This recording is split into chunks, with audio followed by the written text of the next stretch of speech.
এবং ছেলেকে তেজ্য পুত্র ডিক্লেয়ার করে দেয়।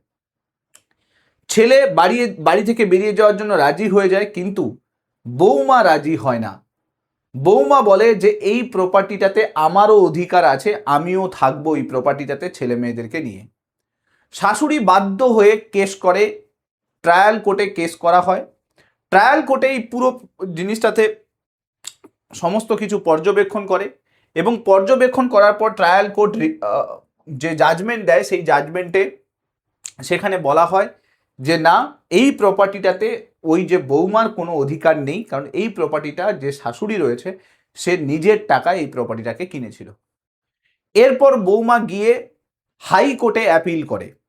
হাইকোর্ট এই পুরো মামলাটা ভালো করে পর্যবেক্ষণ করে, বিভিন্ন আর্গুমেন্ট, দুপক্ষের আর্গুমেন্ট শোনে, এবং শোনার পরে ঐতিহাসিক জাজমেন্ট দেয়।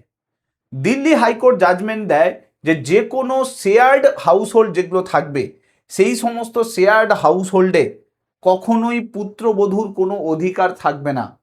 যদি ওই পুত্রবধূ অ্যানসেস্ট্রাল প্রপার্টি না হয়, অর্থাৎ পূর্বপুরুষ থেকে প্রাপ্ত কোনো প্রপার্টি না হয়, তাহলে কিন্তু সেই প্রপার্টিতে পুত্রবধূর কোনো কিন্তু অধিকার নেই।